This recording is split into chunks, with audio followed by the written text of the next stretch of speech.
Support for WUWM podcast comes from Hop Harvest and Vine and Good Harvest Market in Milwaukee, part of One Destination, combining farm-to-table dining, local craft beers, and organic groceries under one roof. More at goodharvestmarket.com. From 89.7 WUWM, Milwaukee's NPR, this is Lake Effect. I'm Joy Powers.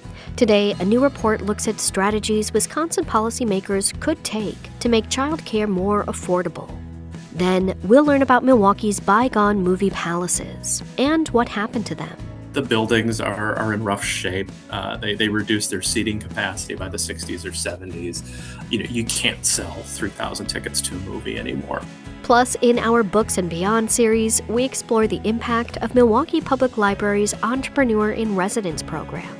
Really listening to what community members need and want from us as a library has sort of really changed my whole viewpoint on my team's role, the library's role in the community. All of that is coming up on Lake Effect.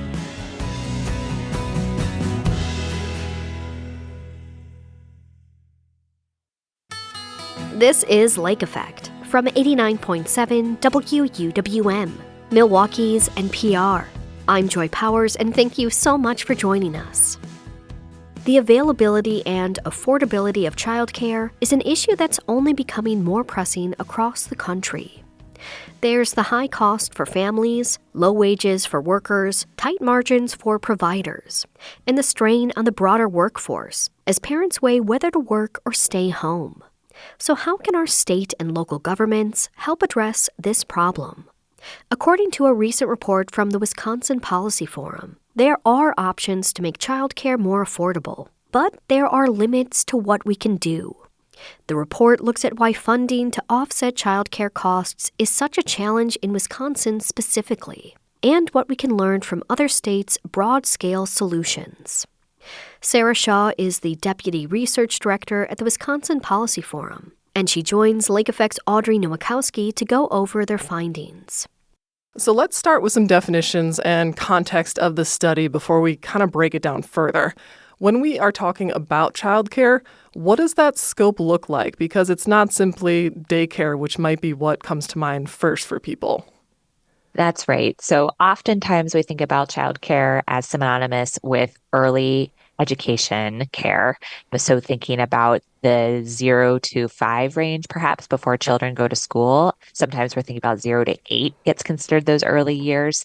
That is a primary focus here, and that could be in group centers. It could be in private homes. It could be friends and family and neighbor care. But we also have it come up when it comes to before and after school care or even summer school, thinking about any of the times that a family needs care for its children outside of when they're in a traditional school. Yeah, so a big wide range and a lot of factors that impact this. And this isn't the first time that the Wisconsin Policy Forum has dived into documenting the sources and impacts of the child care challenges here in Wisconsin. So can you share what the main factors are that make funding child care so challenging? It is really a sticky wicket when it comes to childcare funding because there are such tight margins. And what I mean by that is that you have providers who are trying to run a business, who want to be able to pay their people to be able to work there and want to keep it affordable for families. But childcare is such a labor-intensive industry where the ratios of how many adults you need to be able to take proper care of children are very high. And so much of your costs are going toward labor, and it's very hard to diminish costs without affecting care. And it's very hard to increase wages without just passing that along to families. There's just not a lot there to work with beyond the money that parents and families pay and then what's going out the door again to be able to pay your people. So unlike other industries that might have more wiggle room in where they set their prices or how they're able to garner more efficiencies in the care they deliver or the services they deliver, childcare kind of gets stuck. And so part of what we've been interested in is where is there an opportunity to bring other revenue into the picture that can ease this strain on providers, on families, and on the workers themselves. Right. And while it's been an assumption, I have an inkling that many do not know that there are actual policies in place that state families should be taking on the primary burden of funding childcare. How long has this been in place officially in Wisconsin, at least? It's not a policy that you'd find written down on paper anywhere, but it's an implicit policy in the sense of what else are we funding? So K-12 education, for example, one of the largest, if not the largest, receiver of state revenue. Childcare, on the other hand, we primarily fund right now through federal dollars that pass through the state. And it was only in this last state budget that the legislature and the governor passed a program for childcare that is fully funded by the state. So K-12 is not always the most appropriate comparison point here, but it gives a stark contrast of how we think about willingness to pay for K-12 education through this combination of typically property taxes at the local level and state dollars versus childcare, which is often families paying out of pocket, or in some cases getting a subsidy from the state that really is federal dollars passing through. And to kind of break down the federal versus state intricacies, your report found that state level solutions are more accessible than it might be to find something locally. So when we talk about state, we're going to talk about Wisconsin federal funding, passed down to local municipalities. So can you share why and what some of the current federal funding sources are that are allocated on our state level that we are largely relying on right now? Yeah, the two of the biggest ones are the Child Care Development Block Grant. So that comes straight from the feds, and that the state is passing through to the childcare industry, oftentimes in the form of subsidies going directly to families so that they can better afford childcare. The other major block grant that comes from the federal government is TANF. That's Temporary Assistance for Needing Families, which covers a variety of services seeking to support our most vulnerable families. And childcare support is a big portion of that. And in fact, one of our findings was that Wisconsin, compared to other states, is in the top 10 of states that choose to direct those TANF dollars to early care and education activities. So we are already, as a state, heavily reliant on those federal dollars. We're already saying we want to invest in childcare and use federal dollars to do so. And it means that if we're looking for new revenue to tap, the federal dollars are somewhat already tapped. If we were to draw upon them more, it would be coming at the expense of other programs and services for our most vulnerable families. So that's part of why we started looking at state and local options to raise additional revenue instead. Why are the local governments here in Wisconsin more constrained in their ability to raise new revenue for issues like childcare? Yeah, this was really interesting because while we were looking at childcare specifically, you could apply some of our learnings to policy priorities across the board. That if any local community wanted to raise money through its governments for something they care about, what levers are available to them? And a major finding is that other states have a lot more possibilities open to them than Wisconsin does. So, for example, in Wisconsin, at the municipal level and at the county level, there is no income tax that a municipality or a county can raise. For municipalities, only a handful can impose a sales tax. On counties, they can impose a sales tax, and indeed 70 out of our 72 counties have, but it's limited at 0.5%, or Milwaukee County is the one county that can go up to 0.9%. So those dollars are generally already being collected and already spoken for. That limit on municipal sales taxes and income taxes meant that when we looked at what other states were doing or other communities in other states were doing, a lot of what they were drawing upon just is not possible in Wisconsin under current state law. To kind of lean into the stickiness of this whole situation, how do school districts play a role in this? So school districts are maybe the one place locally where there are more options available for someone or a community wanting to raise revenue for childcare. The most straightforward method might be to expand the offerings for 4-year-old kindergarten, because that's immediately bringing in more students potentially, and school districts receive some dollars in exchange for serving more children of that age. But it's not as many dollars as if they were to increase the number of K-12 students, for example. And it can have some negative effects on the childcare landscape around that school district because 4-year-olds are often childcare providers' ways of helping to balance the bills. They cost less to serve because you can get away with having more children under one adult as opposed to infants. And so expanding 4K is an option, but it has pros and cons. We did find some examples of school districts that had started operating their own childcare centers. In the most promising scenarios, that was happening where they had reviewed the local landscape and worked with existing providers to say, yes, there is the demand here. And if we open this center, it's not going to be taking away your teachers or taking away your kids. It's really going to expand the landscape and not just shift it around.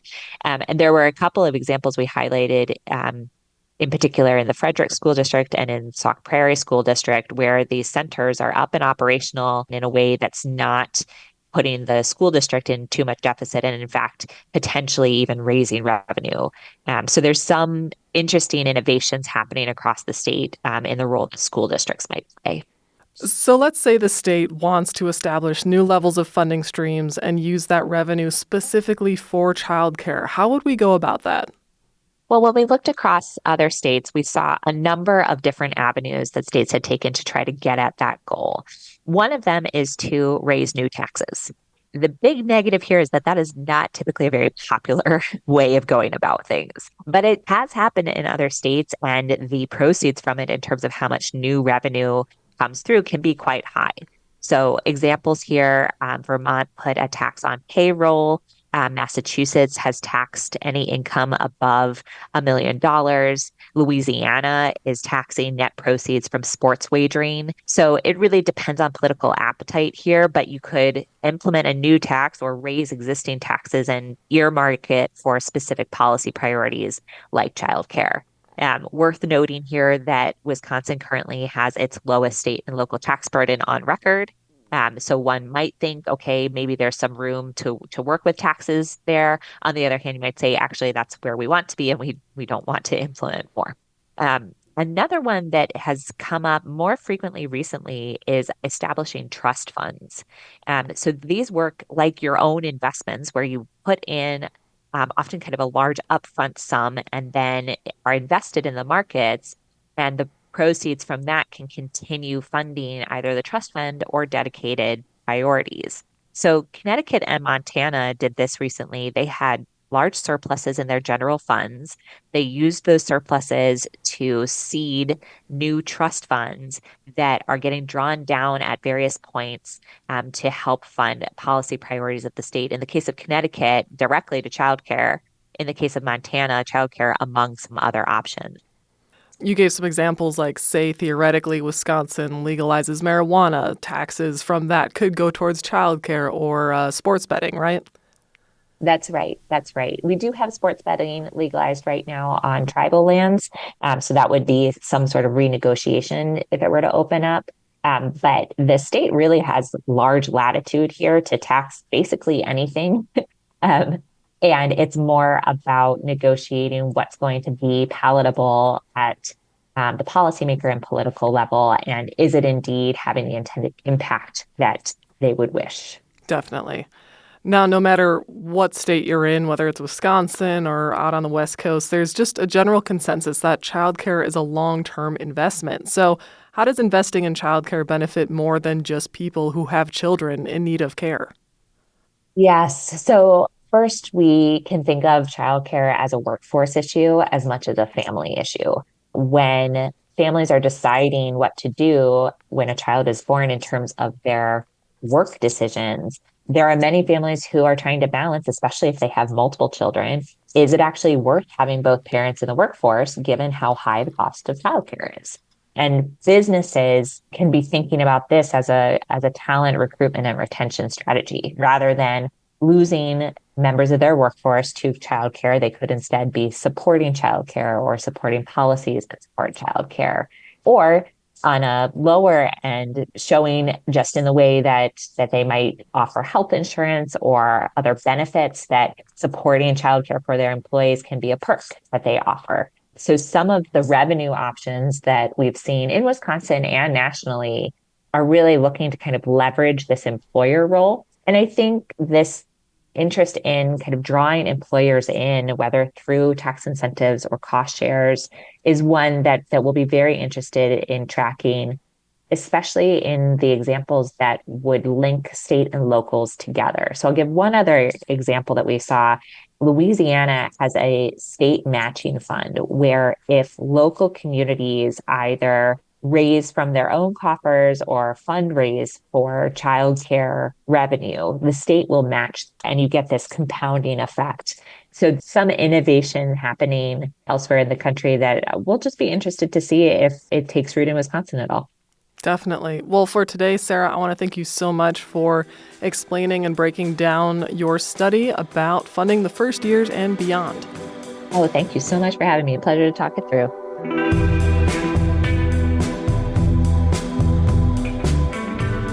Sarah Shaw is the Deputy Research Director at the Wisconsin Policy Forum. She joined Lake Effect's Audrey Nowakowski to talk about their recent report called Funding the First Years and Beyond.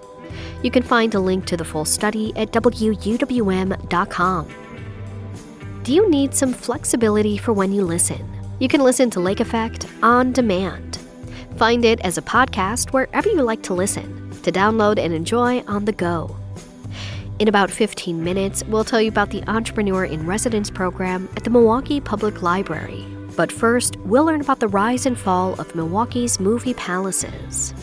That's coming up next on Lake Effect on 89.7 WUWM, Milwaukee's NPR.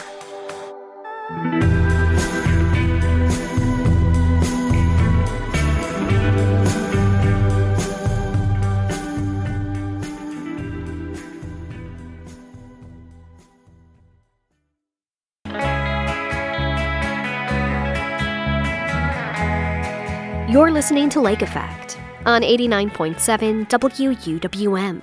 I'm Joy Powers. Milwaukee is fortunate to have some historic movie theaters still in operation, from the Oriental and Downer on the city's east side to the Avalon in Bayview. But the city was once home to many lavish movie palaces, with seats for thousands of moviegoers. For decades, these theaters lined the streets of downtown Milwaukee, but now only a few remain. To learn more about the rise and fall of Milwaukee's movie palaces, I'm joined by historian Matthew Prigge, who wrote about it for this month's Milwaukee Magazine. Matthew, thank you so much for joining us here on Lake Effect. Thank you for having me. It's great to be back. How would you describe the kinds of movie palaces of the 1920s? What did they look like? Well, they were really a luxury in movie going that's kind of unimaginable today. We've got some beautiful theaters here in the Avalon and the Oriental, things that we would today consider movie palaces, but really those were just couldn't compare to the real glamorous palaces that once existed here in downtown Milwaukee. They were very grandiose. There was really no detail spared in designing these places.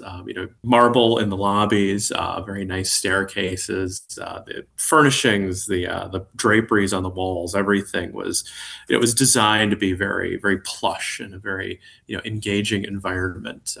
There's art on the walls, there's murals, there's fountains in some of these theaters. Some of them, the old Princess Theater on 3rd Street, when it first opened, it had birds in gilded cages. I mean, everything was really designed to uplift the movie-going experience and to put it on. I mean, the original goal with all this was to kind of legitimize movie-going and put it on par with something like, seeing a stage play or something like that. So it was all designed for luxury. Yeah, as you alluded to, movies at this time were still relatively new. This was something that they were introducing to American audiences. What was it like watching movies in a movie palace versus the spaces that people would have watched silent films in originally? Yeah, well, the very first movie theaters they weren't really built as movie theaters. They're mostly like storefronts. You basically had a big open space that you could line some chairs up in, on a flat flat floor, no grade to it. So everybody was lined up. Everybody's packed in very tight, and there's in some cases just a sheet on the wall, or maybe the wall was painted white. So it was very rustic. It didn't really feel like you had gone anyplace. You're just in a room where a movie was being showed. But by the time purpose-built theaters start coming around, I mean, these are if you consider like the Riverside downtown, or maybe the Pabst Theater, a lot of people have been to those places. It was something that transformed from something where you'd sit in a room with a few hundred people maybe to something where you could be in this actual space designed for showing movies, with maybe a few thousand other people. So the idea of going to the movies, of going to a space that had this this aura to it, to watch a movie, that all came out of these first purpose-built theaters, which quickly evolved into movie palaces. Interesting. You've mentioned a couple of the older movie theaters that we have here in Milwaukee, including the Oriental. But as you mentioned, that was not considered maybe the kind of movie palace that would have been really showy in the 1920s. What were some of the more elaborate movie palaces that we had here in the city? Yeah, the real gem, I think, would have been the Wisconsin, which was on Fifth and Wisconsin. That was the building's no longer there. It's where the that blue federal building is now.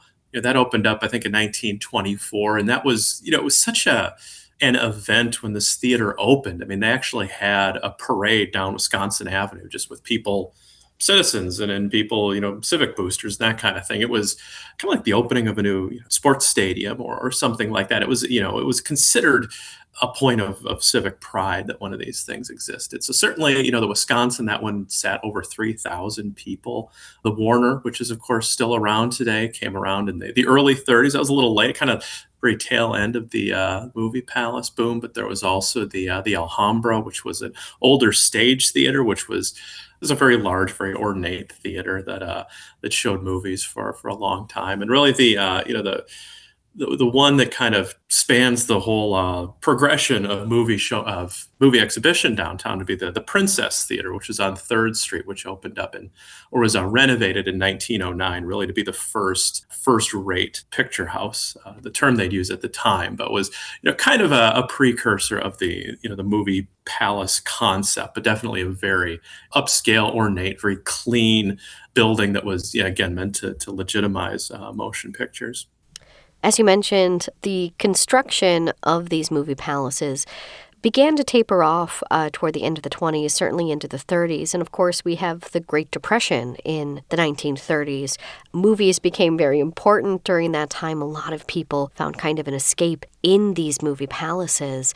But as they aged, what happened to these spaces?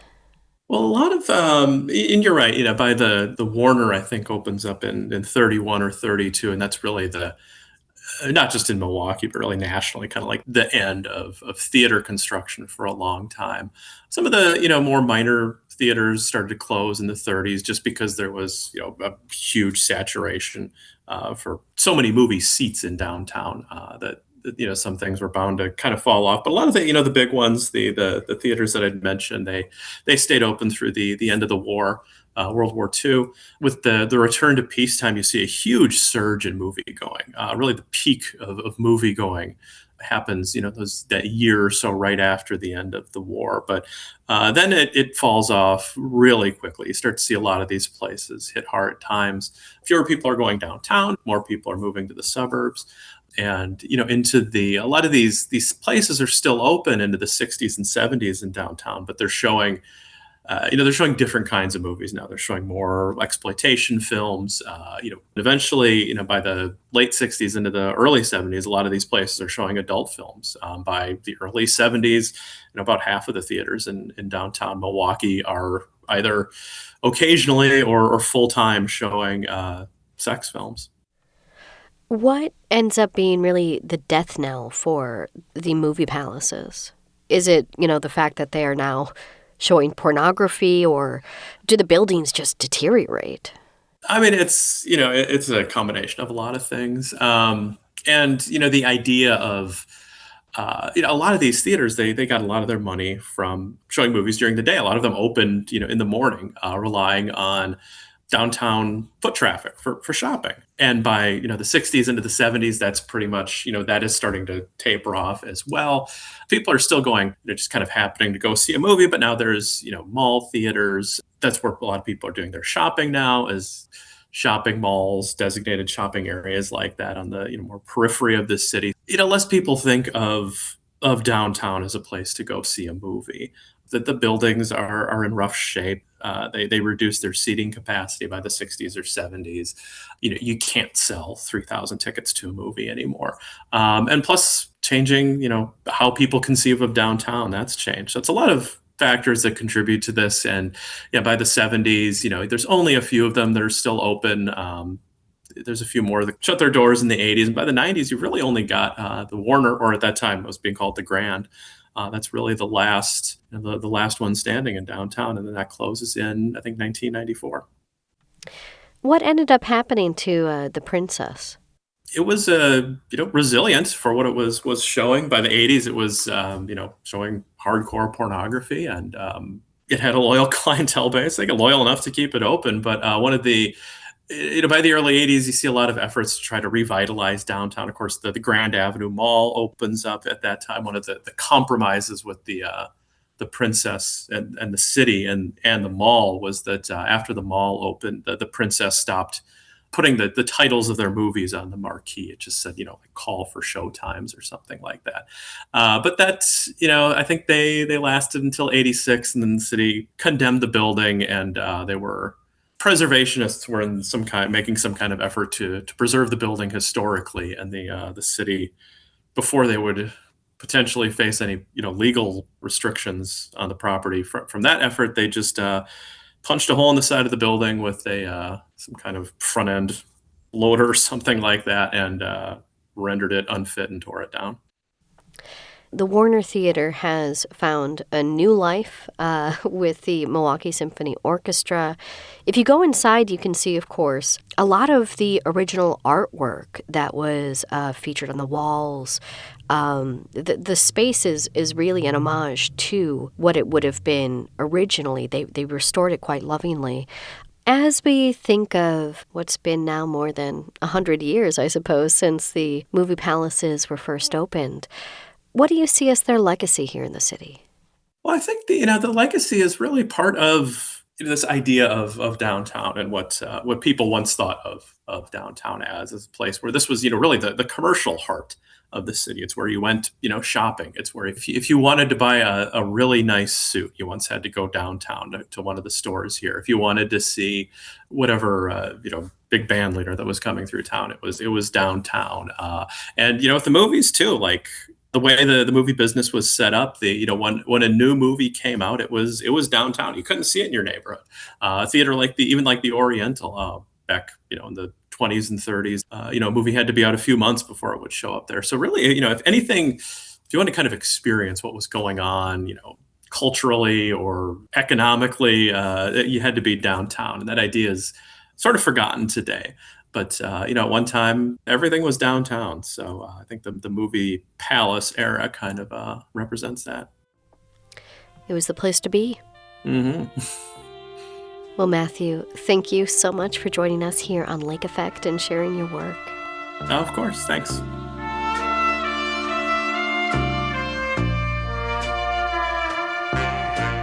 Matthew Prigge is a local historian and librarian at Marquette University. His piece on Milwaukee's movie palaces was featured in this month's Milwaukee Magazine.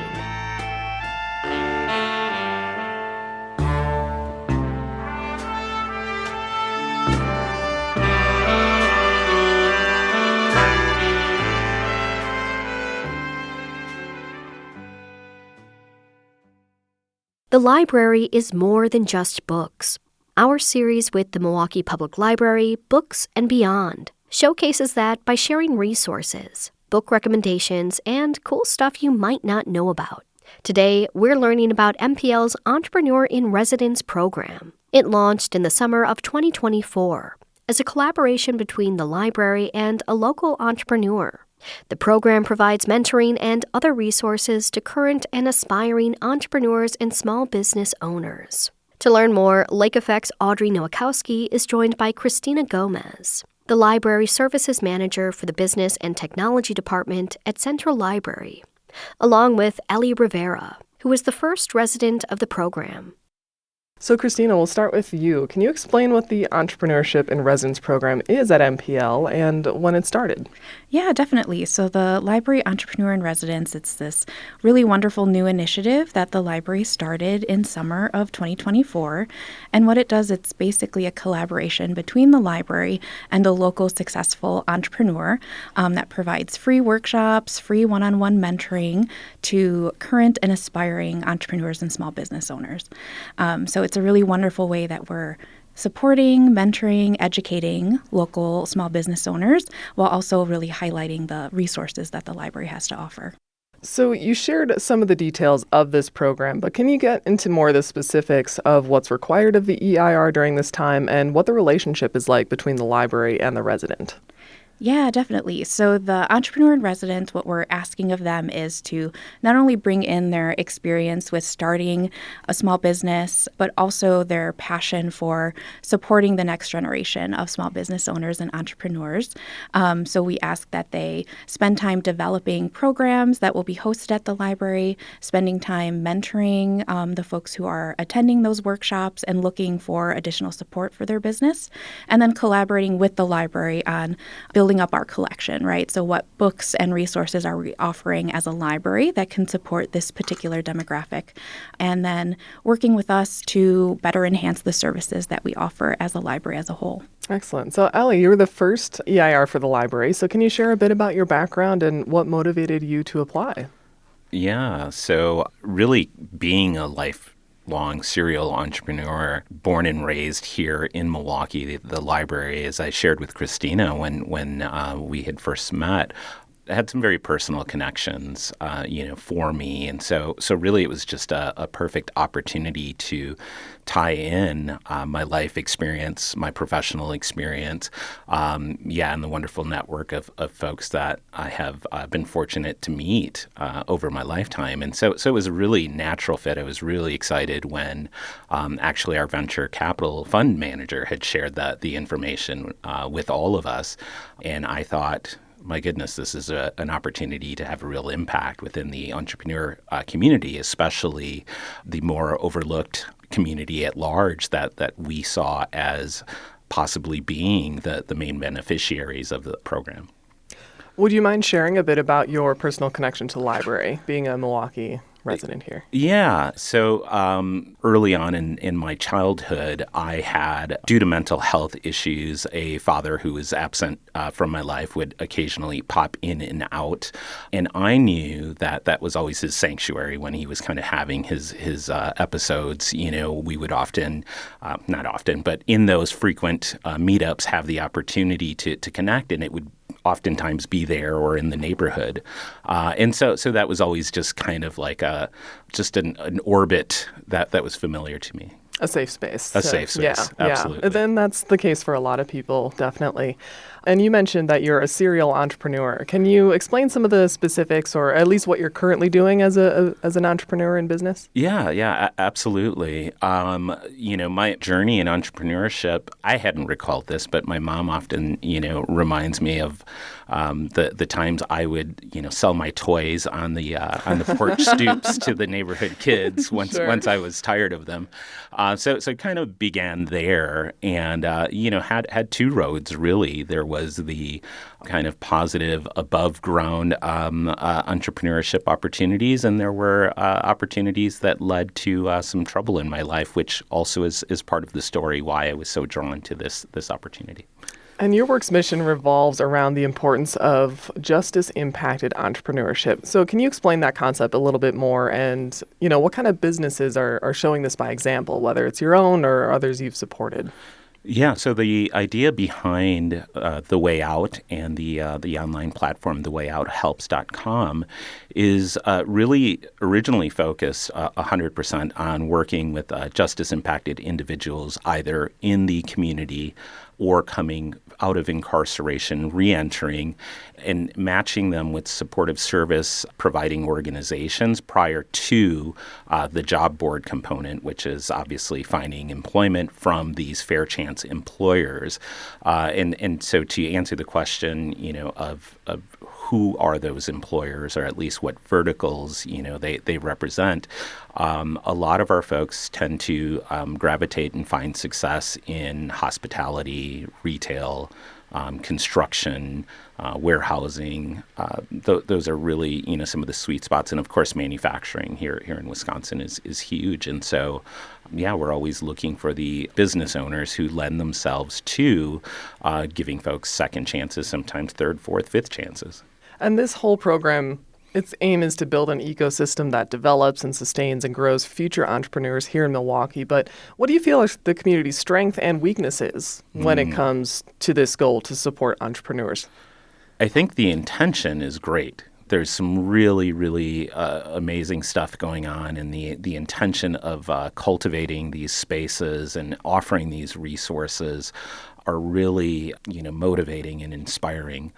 I think where oftentimes opportunities are missed are really understanding the blind spots as they relate to the demographics that they're trying to serve, right? So sometimes, seeing folks who don't represent the folks who are there to benefit can be challenging, because it's really important that we see others that look like us, talk like us, have come from our backgrounds being the success stories we're trying to emulate.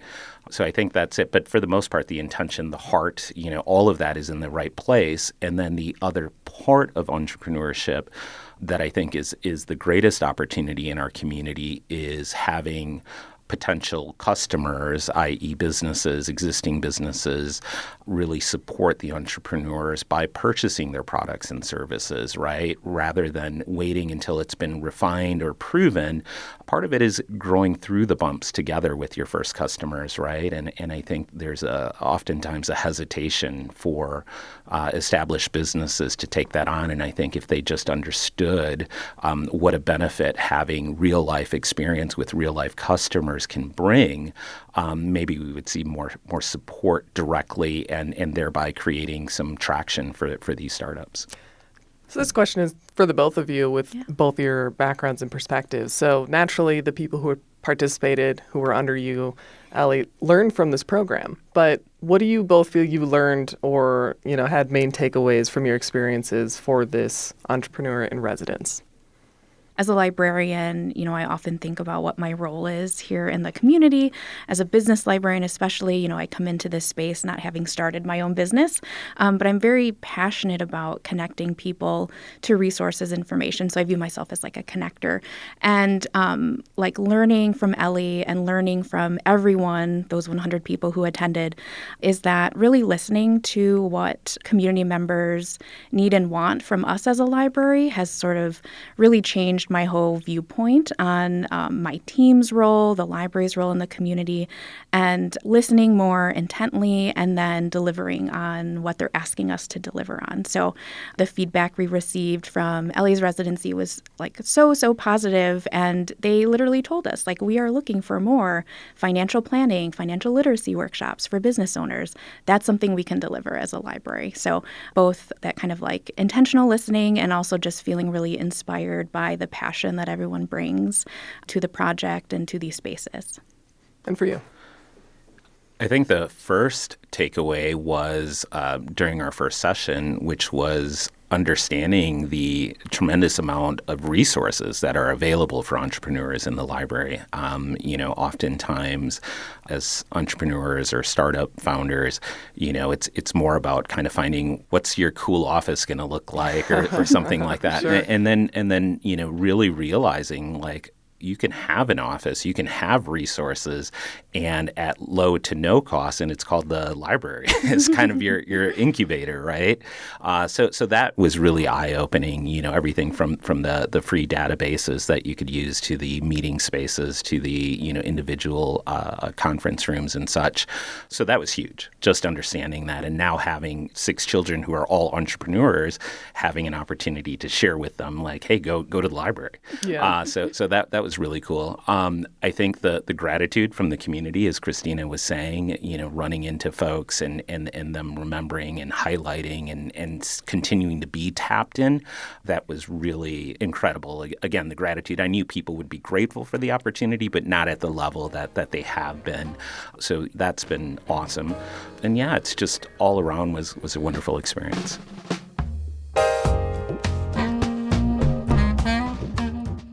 Christina Gomez is the Library Services Manager for the Business and Technology Department at Central Library. Ellie Rivera is co-founder and CEO of The Way Out, and Milwaukee Public Library's first entrepreneur in residence. They both spoke with Lake Effect's Audrey Nowakowski in 2024. Milwaukee Public Library is a financial supporter of WUWM. Milwaukee is known for its cream brick. We'll tell you why next on Lake Effect on 89.7 WUWM, Milwaukee's NPR.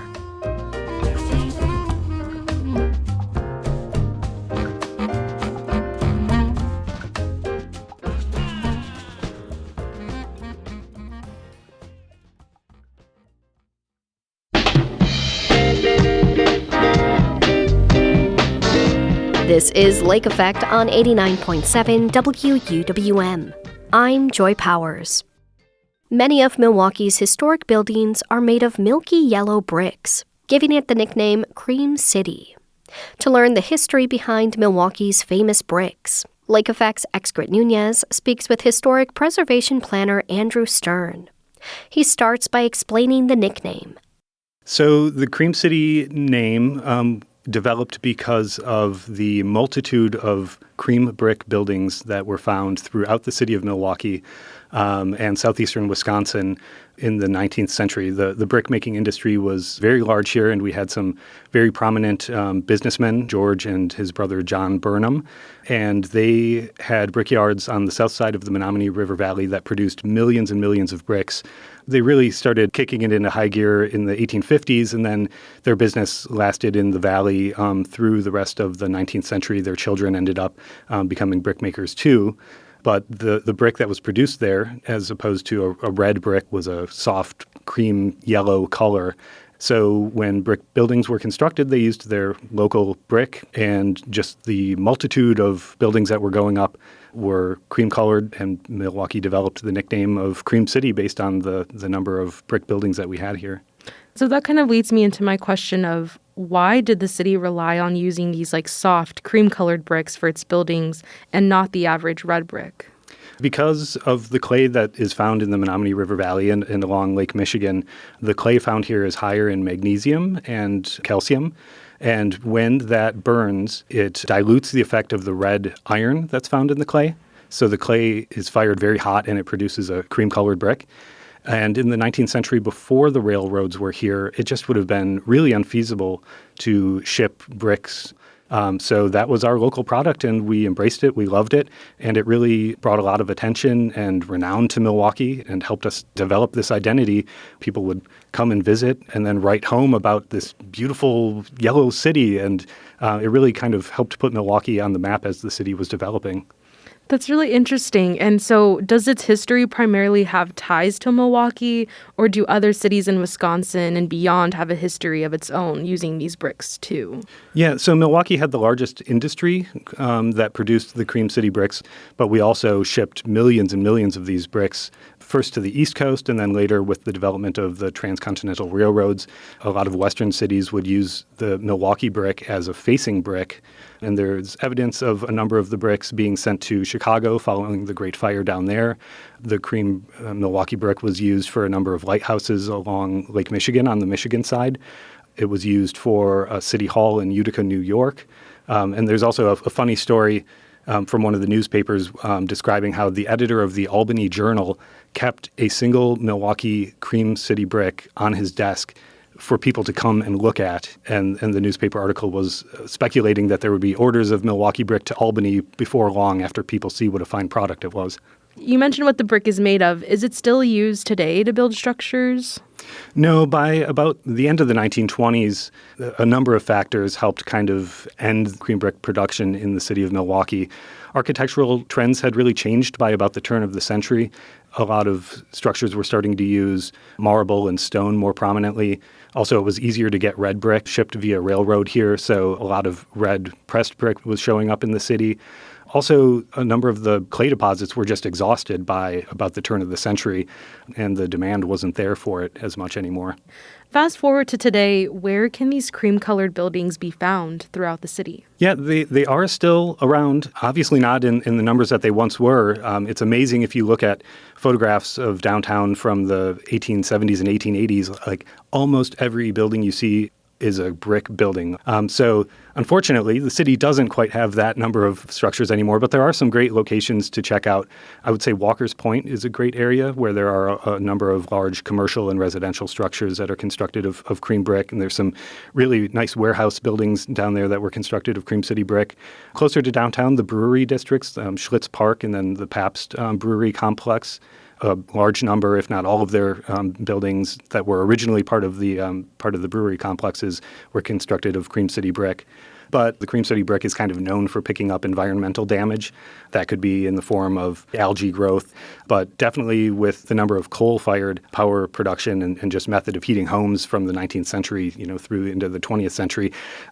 If it hasn't been cleaned, those Cream City bricks pick up a lot of the dirt and grime, and it's interesting to see a dichotomy of like recently cleaned, nice shiny Cream City brick buildings or some that haven't, maybe been touched ever and cleaned ever. Old St. Mary's Church downtown on Broadway is a great example of a building that hasn't been cleaned, and it really wears its Cream City brick grittiness pretty well. But then there are a number of buildings, especially over at the Pabst Brewery Complex, that have recently been cleaned and look pretty shiny and almost as if they were put up within the last couple of years. Why is it important for this part of the city's history to be recognized? Oh, I think it's utterly important that it's recognized. I mean, like I said, Cream City brick really put Milwaukee on the map. It was sort of our badge of honor for a lot of the 19th century, and it's important to celebrate that and work towards preserving those that are still here so that future generations can take a look and be like, wow, that building's been here for 150 years and it was part of our historic fabric, and just celebrate the architectural history and the industrial history of the city of Milwaukee. Are there any current efforts to preserve cream-colored buildings throughout Milwaukee? Not a citywide effort. In order to have any sort of historic protection, a building would need to be locally designated at the city level. So just being placed on the National Register of Historic Places doesn't offer a protection against demolition. But if a building or buildings are locally designated, then anytime demolition would be proposed, it would need to go to the Historic Preservation Commission for review and discussion. But there isn't like a citywide ordinance that would protect every Cream City brick building in the city. Although, I don't know, it doesn't sound like a horrible idea to me, but I think politically it might be a little bit difficult. But yeah, it would be on the commercial building owner or the private residential owner to be responsible for taking care of their cream brick buildings. Understood. And so in addition to working in historic preservation, I know you're the author of Cream City, the brick that made Milwaukee famous. What made you want to study the city's history with the cream bricks? Well, I grew up around here, and I always admired and appreciated the architecture and the cream brick buildings. And my family has a farmhouse that's been in our family since the 1850s, and the actual house was constructed probably about 1870, and it's a cream brick house, and I always loved it. And then when I got to graduate school, and it came time to figure out what to write my thesis on, I was like, well, Cream City brick is really cool. And as I started to do research about it, I found that there wasn't a ton of literature about Cream City brick. There was a great essay that architectural historian and architect H. Russell Zimmerman had done in about 1970. And then there was another master's thesis from a gentleman from the University of Chicago that primarily looked at technical specific side of Cream City brick. But I was like, wow, it's one of my favorite things, and it's about Milwaukee, and I love Milwaukee. So I was really enthusiastic to sort of go forward with it. What's something interesting that Milwaukeeans might not know about its history with the cream bricks? Okay, so it's kind of a weird story. I don't think it's like too morbid or anything, but apparently on the south side of the Menominee River Valley, there was an old city cemetery. It was a pioneer cemetery. And at some point, I believe in the 1860s, and I'll put that in air quotes, all of the bodies were moved to Forest Home Cemetery. And the Burnham brothers, John Burnham, acquired the property to use for brick production. Well, it turns out that not all of the bodies were moved. And there are articles in the local papers of, workers at the Burnham Brickyard discovered another bunch of bodies in the brickyard. And they're removing the larger bones that they can get out of there, but the smaller ones, they're just grinding up to use as brick. And another article a couple of years later that was like, oh yeah, they're finding more bones in the old cemetery, and it quoted an architect being like, yeah, I know that there are buildings in downtown where you can see the bones in the brick. Oh my gosh. I know. I'm like, for people who are not like seeing me, my mouth was like, what? That's crazy. I guess it gives a different meaning to bricks being the backbone of the city of Milwaukee. It might actually be the backbones of somebody. Wow. That was definitely very interesting. I'm not sure a lot of people know that, but yeah. It's a pretty weird story. So I guess next time if you're in front of a Cream City brick building, it might not be a large chunk of lime that's sticking out of the brick, or it might be, I don't know. We could speculate. We could speculate. Well, thank you so much for your time, Andrew. I really appreciated this conversation. Oh, it's been a pleasure. Thanks so much for having me.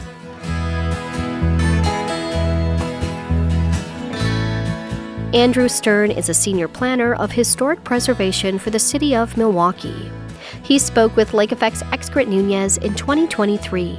You can also find a bubbler talk about Milwaukee's cream bricks at wuwm.com. And that wraps up today's show. Thank you so much for being here with us. I'm Joy Powers. If you missed any of Lake Effect this week, you can find all of our conversations at wuwm.com. If you'd like to take the show on the go, you can download the Lake Effect podcast wherever you get your podcasts. If you're starting to make your spring gardening plans, then you'll want to tune in to Lake Effect tomorrow. We'll share how you can make your garden bird-friendly in a new Chirp Chat. Thanks so much for joining us right here on listener-supported 89.7 WUWM, Milwaukee's NPR.